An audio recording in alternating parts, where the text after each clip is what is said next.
Okie pokey weirdos, I'm Rev, and welcome to my world of cosplay shenaniganery. This little fae baby that I have created is my original character, of whom I call Flea. She is the daughter of Puck from Midsummer, and she's just about as mischievous. Give her some time, she's still growing. Let's go from head to toe and see how I made her first costume. Yes, I have many more planned. Look forward to finding those videos later on. Starting with her mushroom tiara, I grabbed myself some thin wire. After twisting it into oblivion so that it's thick enough for what I want, I created 3 prongs so that it would be able to weave into my wig more easily. Next, I created a foam clay log and squished the wire into the center of it, covering the longest length of wire in that foam log to help the foam stay posed once it was dry. Give that log plenty of texture. After your foam log has attempted to deflate on you repeatedly, sculpt your mushroom babies. The mushrooms will consist of a tiny log, as well as a flying saucer shape, squished together, and then ground into that log the best you can. And while I only made 3, I was very tempted to make many, many more. Camera angle number 2! And when your foam clay is ready to dry, set something heavy down on those 3 prongs that are sticking outside of the foam log. My weapon of choice, a massaging roller ball. Finally, that foam clay has taken its eternity to dry, and now we can cover it in some sort of sealant.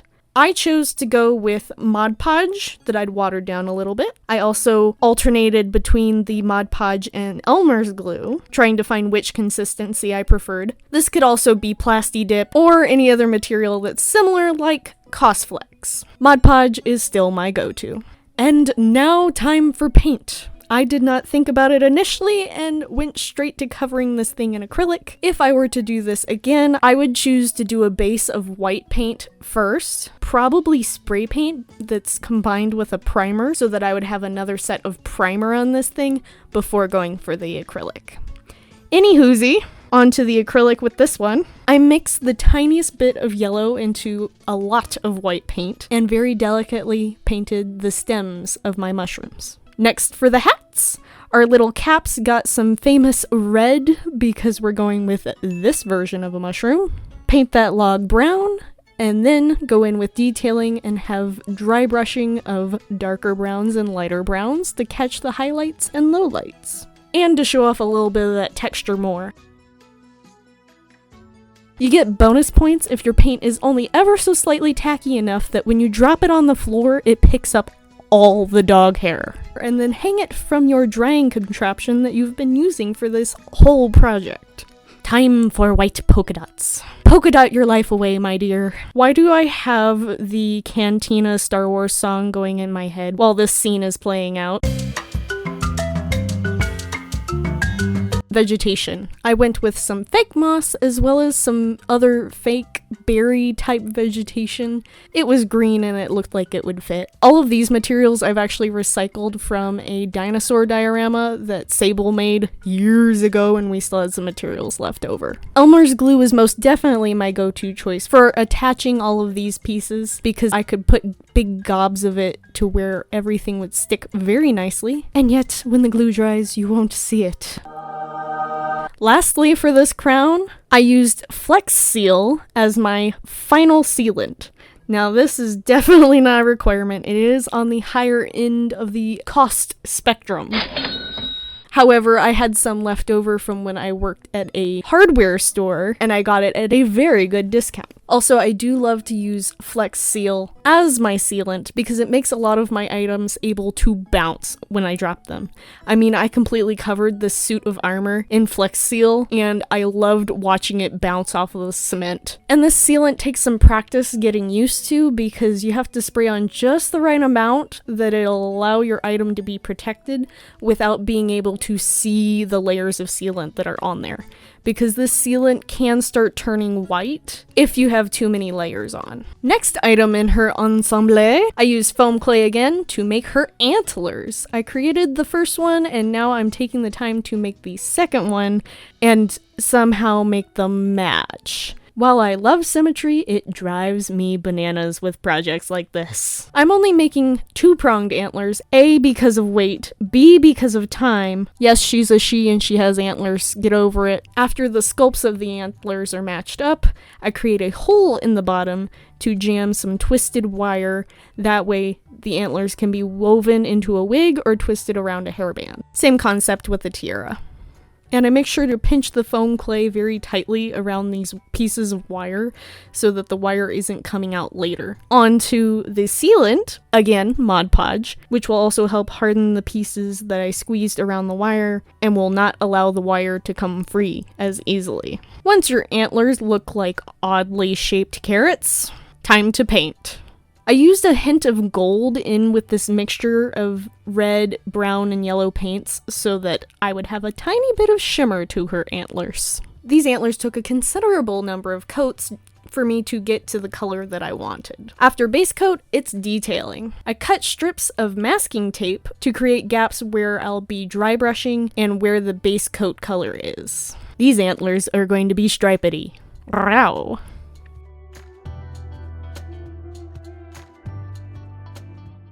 I took a very light tan and speckled those antlers. Time for the satisfying part, removing the masking tape. Yum. On to Flea's baby deer ears. Same concept as the tiara and the antlers. Twist the wire into its armature. I made a giant loop and then a long length at the end to be able to be woven into the wig. Flatten out a pancake of foam clay and wrap that around the loop of the wire. Fiddle until ear-shaped. Symmetry. Mod Podge clear coat. Cover those ears in either plastic, newspaper, or in my case, tiny scraps of leftover tinfoil so that you can tape it and then create a pattern for the fabric of the ears. Trace out your pattern and find all the spaces where there are little dips and divots and differences in shape. Cut your pattern free and snip it in sections to make it lie flat. Now for fur. Brushy, brushy, brush. And trace. And cut. Without cutting the fur, cut the fabric, not the fur. Make sure that the fur fits around the ears the way you want them to.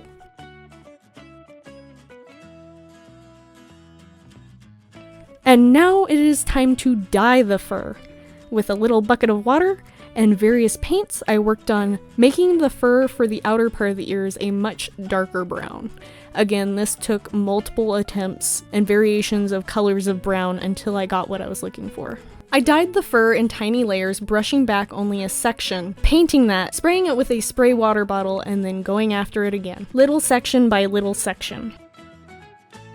Stick it outside on the hot rocks to dry as quickly as possible. While that's drying, sew the curve into the lighter pieces that will be the insides of the ears. After washing out the first recoloring attempt, my first attempt turned out way too light, so I did have to go back in for another.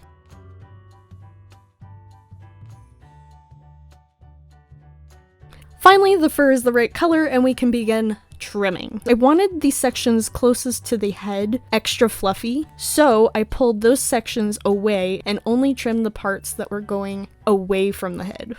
Trim and brush and trim and brush. Yes, a lot of brushing is involved throughout this process. On to sewing the full ear. Because the outer ear fur is so large compared to the inner ear fur, I did have to gather the outer ear fur in order to fit the shape of the inner ear fur.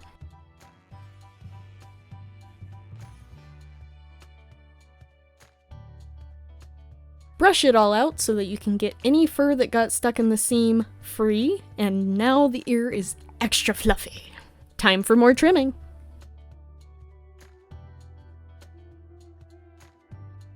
Lastly, hot glue that fur down onto the base of the ear.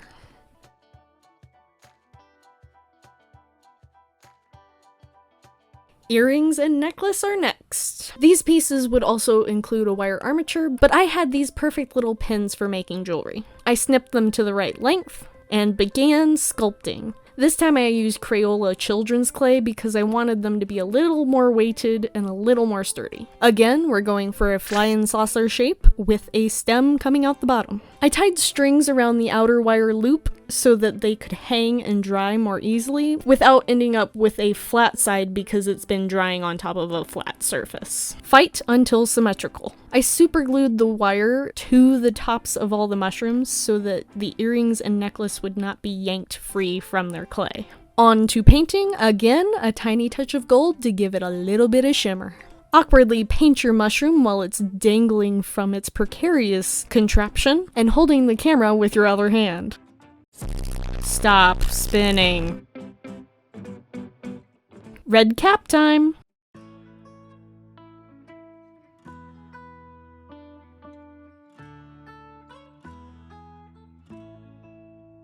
Polka dots. And they're dry. Time for chains. I absolutely love this jewelry making ring. It makes putting all these teeny tiny pieces together so much easier.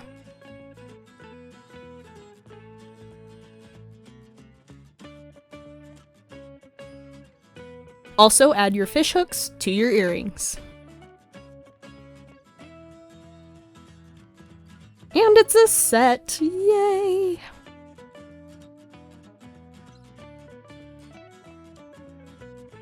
For Flea's fairy wings, I did make an attempt on making wings. The thing is, I did not use nylon. I used some cheap, light green curtains. Not a great idea.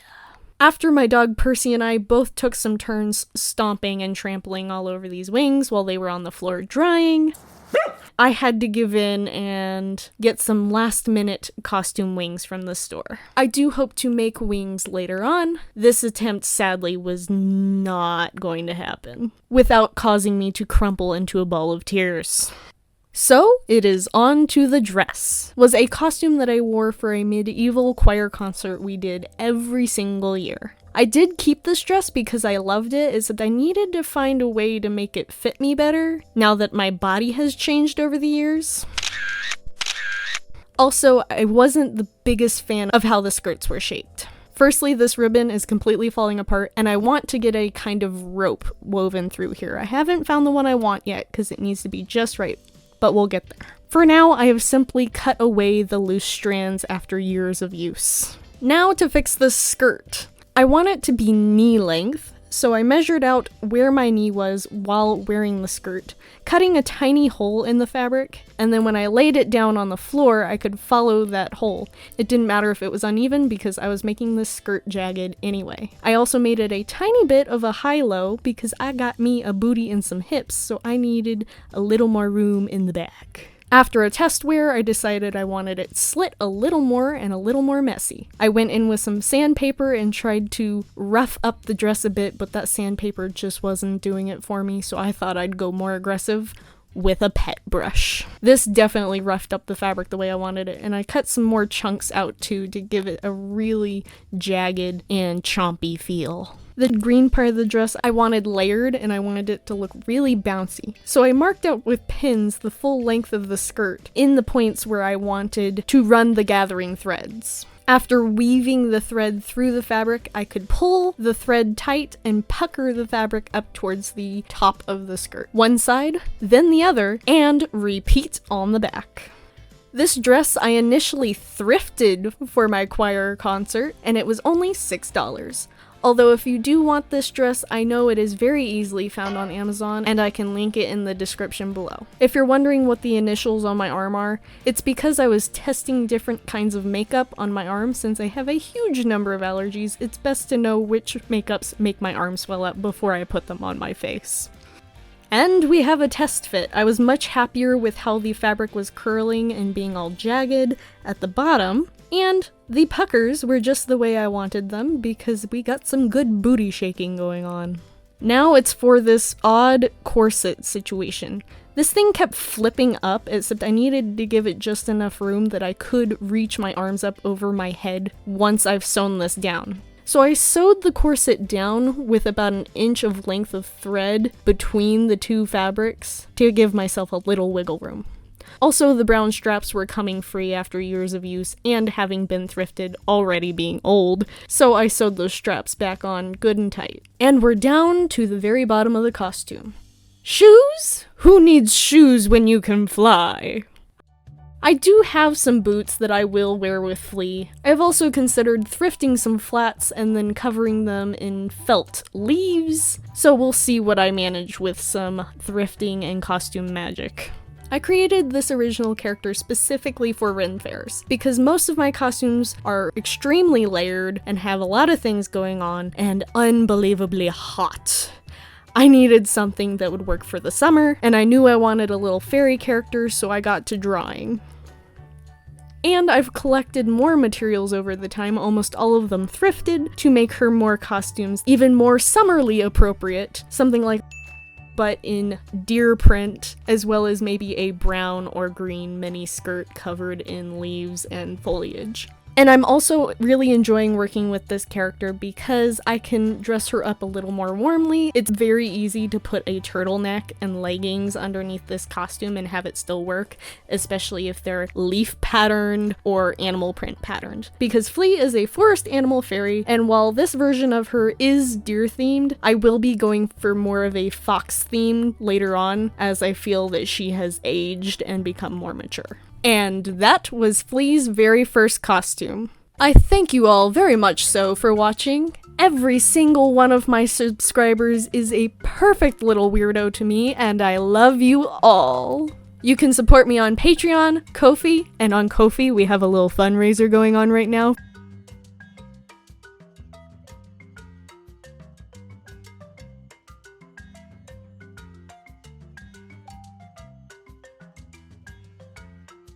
And even if you don't have any money to spare, there is always the free version of support with subs, comms, and thumbs. And welcome to the madness. What fools these mortals